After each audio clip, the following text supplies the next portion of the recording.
Alors, comment implémenter un cloud privé? Donc, il y a un certain nombre d'étapes qu'il convient de respecter. La première chose, c'est effectivement, comme vous disiez tout à l'heure, est-ce que mon entreprise est qualifiée pour monter un cloud privé? Donc, c'est la première chose à se poser. Quelle est l'utilisation?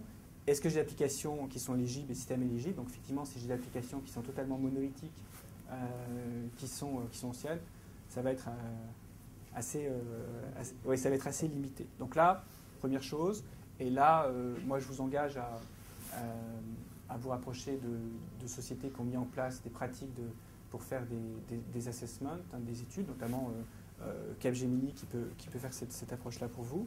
Le deuxième angle d'attaque, c'est définir son gestion d'infrastructure à base de règles. Donc là, c'est de dire quels sont les process que je mets en place pour pouvoir provisionner, pour pouvoir réaliser mon infrastructure as a service. Donc quelles sont les métriques métiers d'application système qui vont me permettre ensuite de dire je dois aller provisionner dans mon cloud privé ou non. Prévoir aussi les défaillances. Donc les différentes applications. Donc c'est là où ce que dira tout à l'heure Patrick est assez intéressant parce qu'une infrastructure en type grille va vous permettre de prévoir d'entrée de jeu ce qui se passe en cas d'incident. Par exemple, un serveur d'application qui est provisionné sur lequel il y a un problème à un moment donné, qu'est-ce qui se passe? Si vous avez un mécanisme type grille avec un broker, automatiquement ça n'aura aucun impact puisque ce sera provisionné ailleurs instantanément. Et ça, est-ce qu'il n'y a pas besoin de réécrire les applications par contre pour passer dans un mode de ce type-là? De ce type-là, alors il y a un certain nombre d'applications qui sont, très bonne question, qui sont qualifiées pour le faire, notamment les applications à 3 tiers qui sont les plus courantes.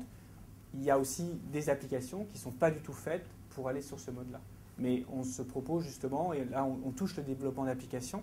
On a un mécanisme, je ne veux pas dévoiler le sujet de Patrick, mais on a un mécanisme qui s'appelle App Logic, qui permet de rendre les applications de cloud unifiées. Donc là, c'est l'étape qui va permettre de mettre les applications et de pouvoir ensuite les rendre portables. Gestion des environnements physiques et virtuels ensemble. Donc là, la virtualisation, ça devient votre nouvel operating system. Donc je veux dire, il n'y a plus de débat, on virtualise. On n'oublie pas qu'à l'intérieur de la virtualisation, on a un service métier qu'on rend, il y a des applications, et c'est ça qui est important. Fourniture de métriques sur l'automatisation de l'infrastructure, afin de permettre de prévoir, de faire du capacity planning, de pouvoir aussi effectuer une refacturation. Il est fondamental de prévoir la fourniture de ces métriques. Une implémentation de l'élasticité en gestion d'infrastructure. Donc là, c'est prévoir le fait que j'ai des ressources qui sont à disposition en interne, voire en externe, pour atteindre l'élasticité. Et c'est toujours, j'automatise des process sur des environnements virtualisés. Et puis, dernière chose, c'est implémentation d'actes de gestion alignés aux besoins des métiers. Donc là, on arrive aux règles du cloud interne avec un utilisateur qui est servi par une infrastructure dont il ignore en fait le fonctionnement et qui va se scaler. Et là, on atteint des taux d'utilisation de 80-90% sans risque.